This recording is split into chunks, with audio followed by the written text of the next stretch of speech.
여러분 안녕하세요. 6월 8일 수요일 아침 라이브 토크 부모입니다. 오늘요 소나기 예보가 있다고 그래요. 네, 그러다 보니까 좀 습도가 높아져서 잘못 자칫하면 정말 한여름처럼 좀 후텁지근한 날씨가 될 수 있다고 하니까 오늘은 주변 사람들하고 그냥 기분 좋게 이럴 때 그냥 이 불쾌지수가 높아지기 쉽거든요. 그러니까요. 좋은 얘기만 많이 하시고 그냥 항상 웃는 얼굴로 얘기하시면 좋을 것 같아요. 나는 지승현 씨가 옆에 있으니까 네. 기분이 좋게 시작해요. 늘 그렇죠. 미녀들이랑 같이 있으니까. 네네. 근데 오늘따라 이렇게 얼굴이 조금 더 작아 보이네. 아 그래요? 왜 그러지? 화면에 더 작아 보여. 제가 옆에 그래요? 있는데 그냥 아주 힘들어 죽겠네요. 아유. 숨을 참아도 안 돼, 이게. 그렇죠. 요런 예를 들어서 이렇게 네네. 좋은 얘기를 많이 해주시다 서로 이렇게 올려주라는 그렇죠. 얘기예요. 서로에게 불쾌지수를 쫙 낮춰줄 수 네, 있는 하루가 되셨으면 좋겠습니다.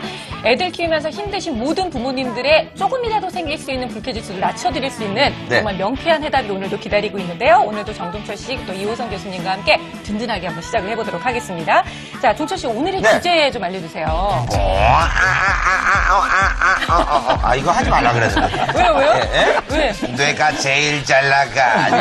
아니, 동철 씨 잘 나가는 건 알아요. 아니요, 그게 아니라 네. 뇌가 제일 잘 나가. 네. 네, 바로 오늘의 주제는 말이죠. 네네. 공부 두뇌를 깨우랍니다. 그렇군요. 사실 우리가 아이들한테 그냥 건강하게만 자라다오 뭐 이렇게 얘기는 하지만 속마음으로 공부 못하길 바라는 부모는 단 한 명도 없을 거예요. 그러면. 그렇죠. 자, 그래서 어떻게 하면 우리 아이의 이 숨어있는 공부 두뇌를 네. 깨울 수 있는지 오늘 그 방법을 함께 알아보도록 할 텐데요. 일단 공부 두뇌계의 뇌생남이십니다. 소아청소년과 전문의이자 소아신경과 전문의이신 김영훈 교수님과 함께 얘기 나누겠습니다. 어서 오세요, 교수님. 안녕하세요. 반갑습니다. 반갑습니다. 이게 뇌가 지금 아니, 거죠? 예. 그리고 제가 사실은 이제 사람들을 많이 만나는 시간이잖아요. 그리고 이게 눈 위가 이렇게 생긴 분들이 머리가 좋으시더라고요. 그렇습니까? 아이, 보니까 앞통수 뒤통수 이 뇌가 굉장히 예쁘게 잘 아니, 자란다. 지금 교수님이 너무 당황하셔가지고. 예, 괜찮네요.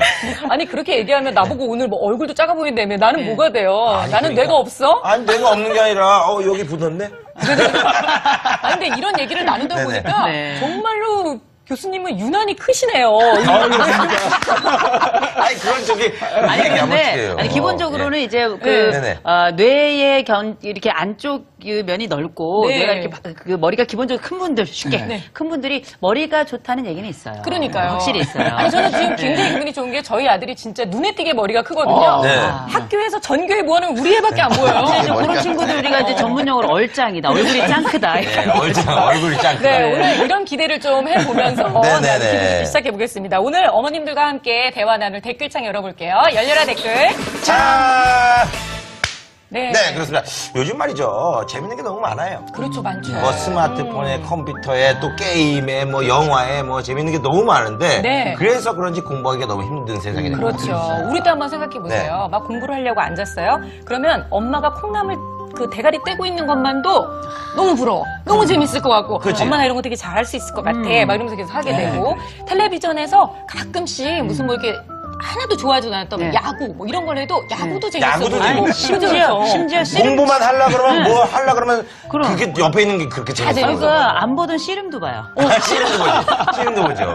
그러니까요. 이렇게 정말 공부하려고만 앉으면 여러 가지로 내 그 정신을 이렇게 딱 사로잡아가는 네. 여러 가지 방해 요소들이 방해 요소들이 있는데요. 있죠. 그래서 저희가 부모님들께 여쭤봤습니다. 네. 우리 아이의 공부에 방해가 되는 요소는 과연 무엇일까요? 하고 여쭤봤는데요. 네, 조사를 내 해봤죠. 아이의 공부를 방해하는 요소 네. 베스트 3 제가 준비를 한번 해봤습니다. 네. 자, 첫 번째 바로 발표하겠습니다. 1위는요 디지털 기기. 그래요. 그러니까 스마트폰 게임기 뭐, 네네. 뭐 이런 거 있잖아요. 네, 우리 때는 안 그랬는데 사실 많이 좀 생겨났죠. 예. 그렇죠. 뭐 종류만 다를 뿐이지 옛날엔 자치기하고 놀았죠, 뭐. 자, 2위는요. 자, 2위요. 낮은 집중력. 집중이 안 되는 거죠. 그렇죠. 네. 근데 항상 애들을 보면 뭔가 우리 아이는 집중력이 없는 것처럼 보일 때가 있거든요. 그렇죠. 다른 애들은 한 1시간 공부하는데 우리 애는 돌아보면 3초. 네. 막 이런 일어났다 앉았다, 일어났다 앉았다. 우리 시우 얘기를 들면 큰아들 얘기를 들면 다른 때는 정말 집중 잘해요. 예를 들면 뭐 조립을 한다든지 뭐 한다 그러면 네. 누가 옆에서 말을 걸어도 절대 그렇죠. 대답을 안 네. 하고 하고 있어요. 한 네. 시간이고 2시간이고. 근데 공부해. 그리고 공부하라고 딱 그래 놓잖아요. 그러면 옆에서 바스락 소리만 들려도 왜? 뭐가? 그렇지. 어디 강아지가 쓱 지나가도 왜? 쟤 오줌 쌌나? 왜? 야, 그대로 좀 앉아서 그대로 좀 해봐. 그러니까. 아니, 알았어. 하고 있다가 왜? 텔레비 켰어 누가? 이런 거. 자꾸 왜 집중이 안 돼? 그래서 애들이 물어보죠. 엄마 오늘 저녁은 뭐야? 뭐 이런 거 그렇지, 물어보죠. 그렇지. 갑자기 물어봐요. 왜 궁금한데. 뭐. 자, 3위는 뭐죠? 자, 3위는요? 친구입니다, 친구.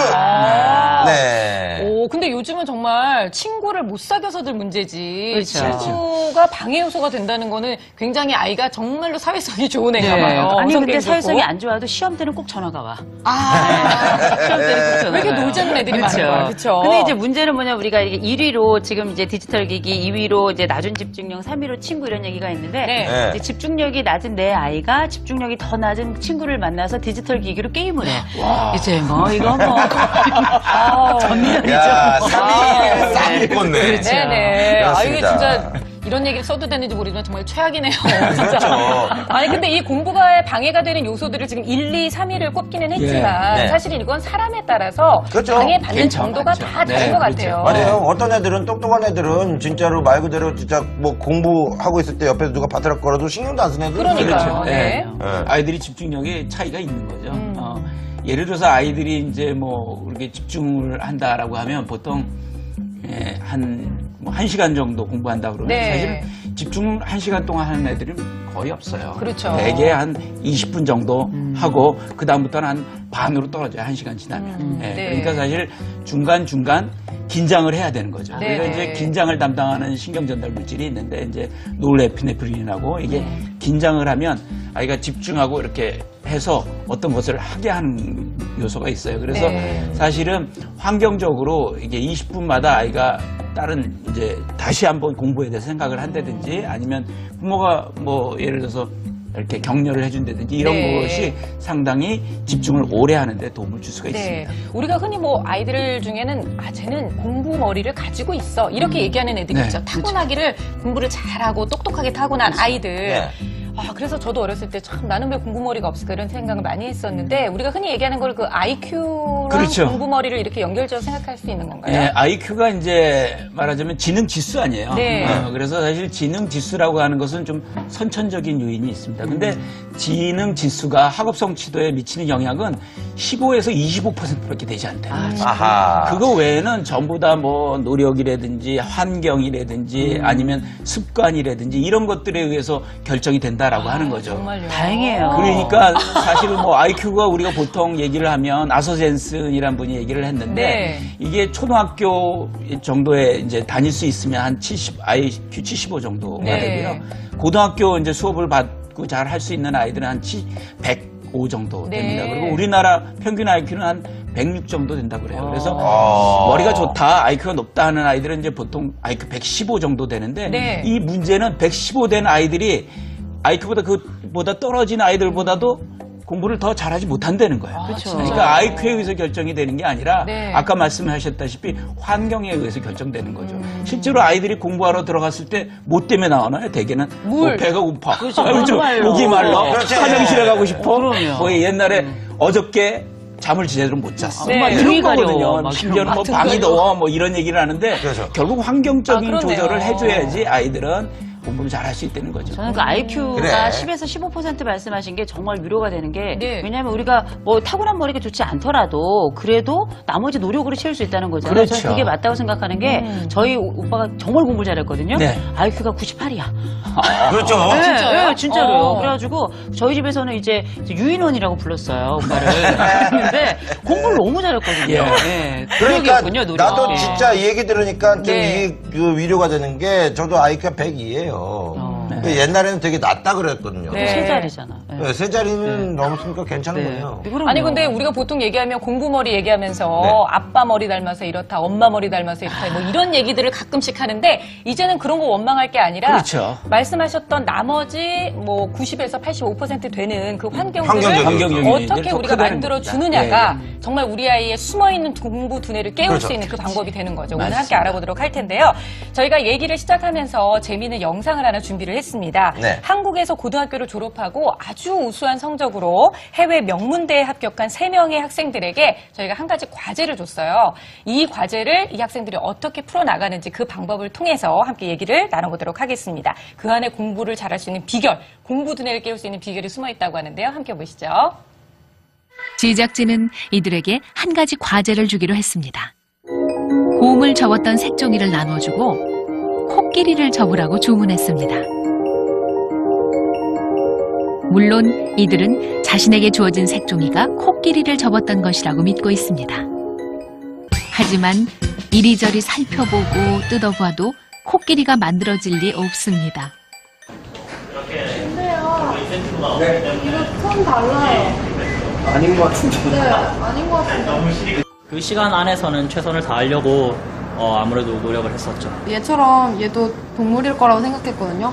근데 얘는 다리가 없잖아요, 지금. 그래서 다리라도 만들어 볼까 했는데. 생각보다 많이 어렵구나 이 생각은 했는데 그래도 할 수는 있다는 생각이 들었어요. 답이 없는 문제 앞에서도 모두 쉽게 포기하지 않았습니다. 야, 그거 저거요. 그렇죠. 저 아이들과 우리가 다른 건 네. 그냥 다른 거 없어요. 답이 없는 문제임에도 불구하고 끝까지 포기하지 않고 계속 도전했다는 맞습니다. 거. 얘 접는 거 봤어요. 이렇게 접을 때. 그러니까. 눈 한 번 깜짝 안 하고. 안 되는데 계속 되게끔 해보는 거예요. 아니 남의 맞아요. 아이인데도 어쩜 저렇게 기특하고 참 보는 게 이렇게 마음이 든든하고 좋네요. 남의 자식이라 그래요. 그런데 종철 씨를 딱 보니까 네. 아주 중요한 점을 보셨어요. 그게 뭐냐면 이 세 청년이 가지고 있는 공통적 특징이 뭐냐? 아, 눈도 깜빡이지 않고 집중하고 있었다는 건데 저는 네. 이 세 친구가 눈꺼풀이 없는 줄 알았어요. 그 정도였는데 실질적으로 이 친구들이 보여주는 것은 우리가 여기서 IQ를 본 게 아니에요. 그렇죠. 뭘 봤냐면 네. 집중을 얼마나 하느냐 또 포기하느냐 이 두 항목을 봤는데 네. 이 두 항목이라고 하는 것이 정서지능하고 딱 연결되어 있는 항목들이에요. 네. 우리가 정서지능이 뭐냐라고 물어보시면 뭐 이렇게 마음을 공감하는 능력이나 뭐 이런 것도 있겠지만 그러게요. 전반적으로는 뭐 내 자신에 대해서나 다른 사람에 대해서나 아니면 환경에 대해서 여러 가지 이제 그 자극들이 있잖아요. 네. 이런 자극이 발생했을 때 그때 나에게 생겨나는 이 기분을 어떻게 잘 조절할 것인가. 이게 바로 사실 정서지능의 핵심인데 이제 문제는 뭐냐면 요 정서지능이 딱 있을 때 내가 어떤 자극이 오느냐에 따라 가지고 기분 좋은 자극이 오면 상관이 없지만 지금처럼 어려운 문제인데 그나마도 답이 없는 문제가 오면 우리가 그때는 이제 흔히 전문 용어로 뚜껑이 열린다 이렇게 쓰는데 이런 상황이 됐을 때 네. 내가 이걸 그렇죠. 확 집어던져 버리거나 네. 포기하거나가 아니라 끝까지 답을 찾아보려고 하고 답이 없는 경우는 새로운 답은 뭘까라고 생각해보고 그거를 포기하지 않고 끝까지 가져가는 힘. 요 힘이 사실은 우리가 아까 이야기했던 IQ와 연결해가지고 이 IQ가 가지는 정말 숨겨진 힘을 견인하는 견인차 역할을 하는 거거든요.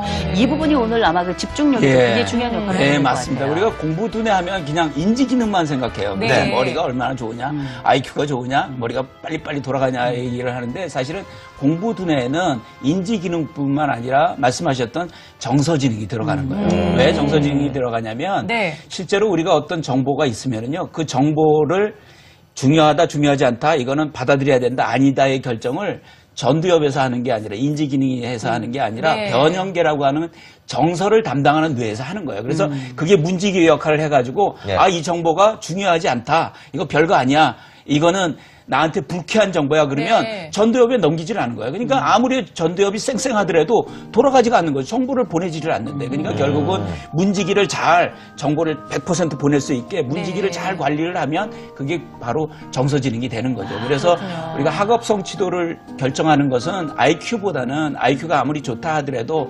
문지기가 제대로 역할을 하지 못하면 학업 성취도를 떨어지는 거고요. IQ가 네. 낮더라도 문지기가 뭐 50, 인지가 떨어져더라도 문지가 100%다 저쪽으로 보내면 그 아이는 성적이 좋아질 수가 있다라고 하는 거죠. 높아질 수 있다. 그래서 네. 정서지능이 중요한 역할을 하는 겁니다. IQ가 중요한 게 아니다. 네. 머리가 좋아도. 그렇죠. 뭐 네. 정서지능이 떨어지면. 네. 뭐 말짱 뭐 헛거다. 이런 그렇죠. 얘기 아닙니까? 네. 근데 아무리 머리가 좋아도 거기 관심이 없고 네. 내 마음이 맞습니다. 움직이지 않으면 예. 안 된다는 거죠. 네. 그러니까 그 영재들 봐요. 어렸을 때 추석 설득 때 보면 영재들 나오잖아요. 그 영재들 다 어디 갔냐고 보면 생각해보면 그런 게 있어요. 그죠? 네. 띵 하고 들으면 피아노 차다닥 치고 어떤 애는 막 계단 겁나 빨리 하고 쭉 착착착 하는 애들이 있는데 네네. 그런 애들 다 어디 갔냐고 영재들. 예, 맞습니다. 그래서 영재들도 보면 우리가 IQ가 높다고 영재라고 그러지 않아요. 근데 사실은 IQ에 플러스 뭐가 들어가냐면 과제 집착력이 들어가요. 어떤 것을 막 끊임없이 하는 게 바로 그게 정서지능입니다. 네. 그래서 사실은